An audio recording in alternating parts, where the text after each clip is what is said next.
John Thompson. John is an Honorary Professor of Sustainable Resources at the University of Bristol since 2012. John is partnered in a consulting business based in Vancouver, British Columbia, focused on the exploration, mining, and innovation and sustainability. John, turn it over to you. Great, thanks very much, Rob, and thanks also to Peter for inviting me to be part of this. It's a real pleasure. I am a little bit concerned to have lost my status with Stephen, but since it's gone to Don, I'm very, very happy with that. I'll get over it eventually. So there's a few things I want to cover in the next 10 minutes. And the first thing I just wanted to talk a little bit about is what are these critical minerals and metals and so on. And I think most people listening to this probably have some sense that they are, they're technology metals, they're critical to the energy transition and so on, but they have source and supply constraints. So they are different, for example, from copper, which is a major element, comes from many places, including the United States, where there are no real major source constraints. But the critical minerals and metals have source constraints. And for each country, those constraints are different. So the list of critical minerals and metals is different, not hugely different, but all often slightly different between, for example, the United States and Canada, and between the United States, Canada, and Europe, because they view the constraints on those supply differently in terms of supply chain. So it's important to understand that. And it's also important to recognize that it's a dynamic list. An element that's critical this year may be resolved next year with new sources of supply, so it doesn't become critical anymore, whereas another one might appear on that list. So it's a very dynamic kind of group of commodities. And the second thing which kind of builds on that is that they're super diverse. There's not, there isn't a simple description for any one of these metals and minerals. And kind of Don touched on this. These are strategic elements and they all have different characteristics. Market size, value, end use, all of those things are different, but so is where they come from, with the source of supply, the countries that produce them. The geology is different. And in fact, one of the problems is that we don't understand that very well. So we don't understand where a lot of these metals actually occur. And to Don's point, some mines produce some of these metals and they may not even know it, and they certainly don't get any value for it. And so, the value, if it is created, comes perhaps downstream when it gets to a smelter or a refinery where they do perhaps extract some of these metals. And lastly, the extraction, the processes that we use to get these materials out of the ground, these minerals and metals, again, that varies by each of these commodities. So just very briefly, I'll touch on some of these things, but the key kind of message is, and this is what makes them so complicated, is that the upstream, the mining kind of environment, the midstream where we turn these things into useful materials and into technologies, and the market is often different in different jurisdictions and in different parts of the world for many of these commodities. So if we don't understand that full supply chain, it's very different to know when and how to invest or who to invest in this thing, and what policies to create to help us understand that for each individual country. So it's that deep understanding that's needed in order to be creative in this space. And I think Don and Steve and Alan have kind of touched on some aspects of that. So 3 examples. First one is close to Don's heart, and that's lithium. And lithium, is produced by some major mines, hard rock mines in places like Australia and Canada and so on. They've been around for a long time and they are still a mainstay of production. But a lot of the resource is in these salty lakes in the high Andes of Chile, Argentina, and Bolivia, and to some extent in Nevada, and the Salton Sea was mentioned in the chat and so on. So there are other sources. And so these are nice. These are very large amounts of lithium, but it takes a long time to get them into production. And they're complicated. It sounds very simple just to pull out this salty water and let it evaporate, but it takes a long time to do that. And we need new technologies in that space to help that to further develop those sources. Complete contrast, cobalt. Cobalt is a very hot metal. It's like lithium is the mainstay of batteries. The lithium-ion batteries and so on rely on those lithium and cobalt, as well as nickel and manganese and so on. But cobalt, over 60% of the world's supply comes from the Democratic Republic of Congo, DRC.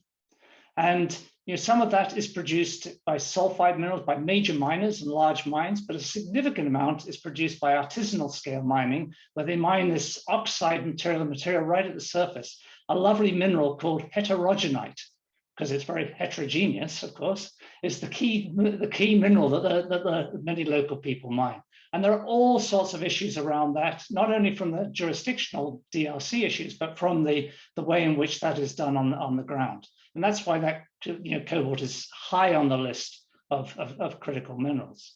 So I'm one of the companies I work with a company called KoBold Metals, and that's spelled with a K, not with a C. And it's a Silicon Valley company that's trying to use data science to find new sources of cobalt in jurisdictions which are perhaps easier and more responsible to work in than the DRC. The last example, we've touched on this several times already, so I don't need to say as much about that, and that's the rare earth elements. And as Don pointed out, they're a misnomer, they're not rare. There's lots of them around, but they are difficult to get out of the ground. And Don mentioned a few of these interesting new sources and ways we can do that, and technologies to get them out of the ground. And those things are advancing, and that's terrific. But the problem, it doesn't end there. The problem is that there's 14 of the main rare earth elements, and it's extremely difficult to separate one from the other. It requires a very complex set of technologies, and effectively China has pretty much the closed grasp on those technologies and the use of those. So even though we can find new rare earth element deposits, we still are at this point reliant on China for turning them into magnets and so on that we need for wind turbines. So that sort of highlights both a challenge and an opportunity. So I'll just touch on specifically on the opportunity space here. To me, the opportunities there's certainly discovery opportunities, and I mentioned KoBold Metals as one, but there are plenty of other people looking for new sources of these critical metals and minerals in jurisdictions where we can do it responsibly. And that includes, obviously, as Alan's pointed out, working with First Nations in a way that we can help them and they can help us mutually to provide new sources of some of these metals. The second possibility is that we need new processing technology. And again, Don mentioned this, and the rare earths is a good example. Not to get it out of the ground, we need it to separate it into these individual commodities and build the supply chain through to magnets so that we actually can put these things into the technologies that we need for the energy transition. And the third thing is kind of related. If we build out better technologies, whether it's recovering lithium, recovering cobalt, recovering rare earths, it doesn't really matter. These technologies often are transferable into the recycling space. We need technologies as well to deal with e-waste, which Stephen touched on, or urban waste. And those, because these elements are complicated, when they go into the technologies we use, for example, into these lovely devices here, once they're all in there, there's 60 odd elements in here, getting them all back out again is very difficult. And obviously Apple is very interested in us down this path, but it's not easy. They're in complex alloys and so on, and we need very sophisticated technologies in order to separate them and get them back out. So there's this nice interplay between the companies that provide them potentially, like Avalon, Don's company, and other technology companies that can work together with then the downstream, so community suppliers, consumer suppliers that can help us kind of bridge this complete supply chain again. So this is very unlike, as Don said, this is very unlike the space of the major metal commodities. We need to have this really deep understanding of the supply chain if we're going to address these issues. And each country is going to have to deal with this because supply chains, the supply chain issues have never been better illustrated than by COVID. We realize how reliant we can be or at risk we can be if we don't fully understand the supply chains. Last thing I just want to leave you with is, since everybody's touched on it, I've got to come back to it, and it's ESG. It's a lovely thing to be in the mining industry and feel useful, and so we can raise our hand and say, yeah, we're producing critical metals and minerals, and that's when society needs them, the energy transition needs them, and so on. So we feel very good, but we cannot say that with confidence unless we're getting them out of the ground and turning them into materials in the most responsible way possible. That includes working with indigenous people, like as Alan has discussed, but the whole chain, the value chain, has to be responsible in terms of environment, social, and governance practices. There's a lot of people watching this space very closely. The media is already very hot on this space, and NGOs and other groups are watching what we do here and asking the question, how green is green? Are we really producing these things as effectively as we should? And so it's great to feel good and useful, but we've got to also do a really good and responsible job of getting these things to market. And I'll leave it there. Thanks, John. And just to address kind of that last point from the either climate or environmental skeptics that I've encountered. I've worked in the sector for more than 15 years with a lot of different hats, not in clean tech. And oh, how clean, or it's not that green if you're doing X, or one of the ways to address or to resist the transition to a cleaner, more sustainable economy. And I think as it's not just to say we're better than you, it's to also mind your own store or mind your own house, as they say. So I think that's a good point to bring up. I do want to come back to something that I've never heard it described this way: artisanal mining.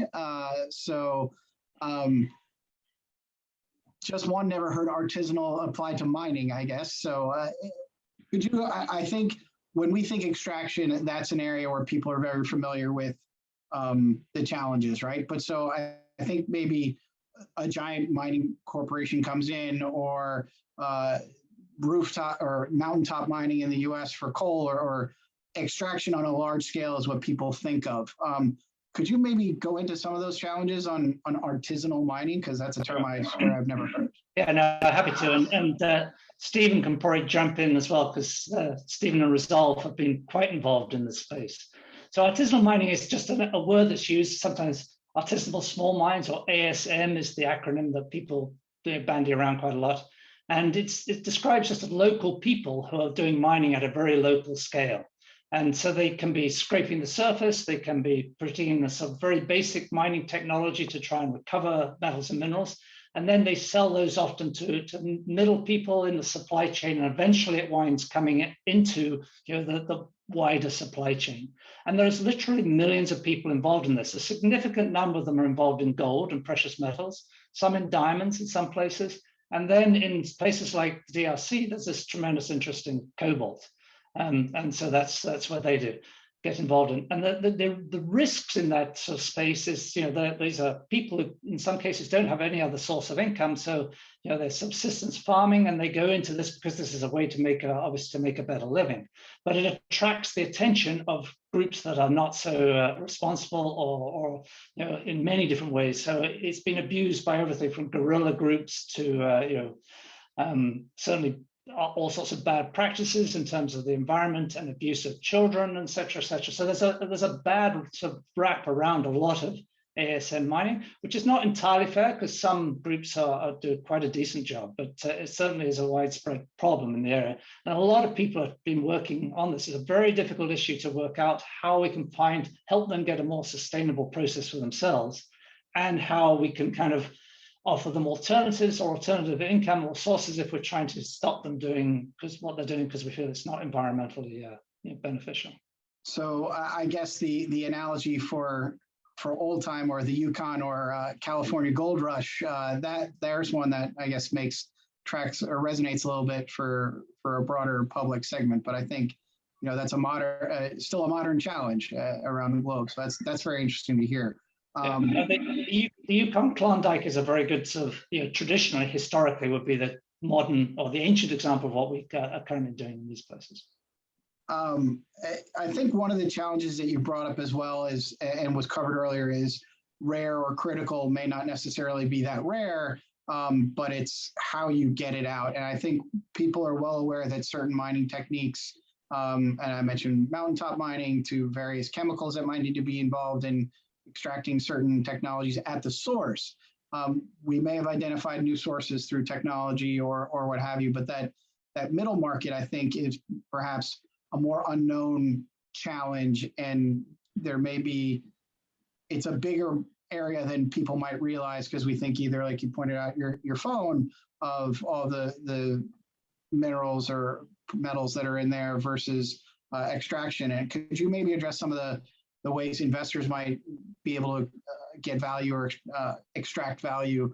There are some innovations, because you mentioned it's not a rare earth, even if you get it out from a new source, if you still have to send it to China. Yeah. So it's very complex, actually. I mean, it's not an easy space to operate in. It's easy to identify the primary source, the mine, and it's very easy to identify the consumer-facing organization that delivers this into a product, whether it's an energy wind turbines, solar panels, jewelry, phones, you name it. So those are very easy. But there are multiple stages between this, and there are many different players in this, and some of them are major players, major metal traders, manufacturers, technology developers, and so on. So those are all players and investment opportunities, and a lot of innovation in this space. So again, small opportunities for people to participate in different ways. But the complexity is the difficult part. And what China has done so well, as Don pointed this out, is they've managed to put such a lock on so many pieces of that supply chain for a number of these commodities, including rare earth elements and cobalt. Such that a lot of it either directly or indirectly goes to China or through Chinese-owned entities before it ends up in the products that we use. And it just illustrates that not only is the supply chain complex, and understanding those either investment opportunities or risks within that supply chain is very difficult, but it is completely global. I mean, we cannot separate it very easily, and that's where governments and policies have to be part of the story and how we address the risks around these commodities. So if I recall, graphite is a rather important battery anode cathode. Correct. But that's you've got to go to China for that, even if you're sourcing it for at least a certain stage of processing, correct? So one of those, again, only the things that you do or don't know about a sector of how much goes into, it's just a battery. Well, all the different, as you said, the global supply chain and how that can come up in a lot of different ways. It looks like we have a question from the audience, so I won't monopolize all of your time. I just quickly add to that. I mean, one of the great opportunities on batteries specifically is the recycling. And the most recycled commodity currently in many developed countries is the original car battery, the lead acid battery. So lead is very efficiently recycled because you can return a battery to get a new battery. So I think developing the lithium-ion battery recycling space is a huge opportunity and a great place for North America to take leadership. And actually, that brings up something that in my conversation with Stephen that I wanted to bring up, in that the old or the something as a service, software as a service, or what have you, lighting as a service, other things are moving to as a service business. And it struck me that was the old AT&T model. They owned the phone that was still there in your home. Now, you didn't get cell phones that way, but if there was anything wrong, the consumer got what they wanted, which was the phone service, not worrying about the actual product. And that type of model is at least a way to address some of those challenges of the supply chain. Have you seen some innovations across the mining sector, or ways to integrate that? Because that's an area where if lighting is the service, I don't worry about replacing my own bulbs. The lighting company or a little bit higher up a little more upstream can save some of those steps and the challenges. Have you seen anything there? There's a lot of talk. There's not much development yet, but there's a lot of interest in what that space might look like. Leasing materials, products, and so on, or even potentially leasing metal rather than providing. Mining companies traditionally develop metal and it goes kind of over the fence and it's out of sight and it's gone. But now having a relationship where you lease the metal, that it goes through the supply chain and then gives the mining industry or traditional mining industry a chance to play in that recycling space by using some of their existing technology to return those metals and so on. So a lot of interesting talk, discussion. How would that work? Blockchain applications, et cetera, et cetera. These things will happen, I think, but we're not there yet. That's for sure. Well, it looks like it might be some consulting business revenue streams for you, as that might play in down the road. So, you never know. Any last thoughts as we're about to turn on to Lucy? Any final things that you'd like to share with the audience?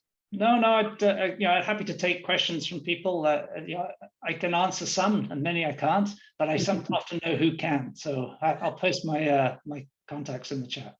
Great. Thank you very much. Thank you so much, John.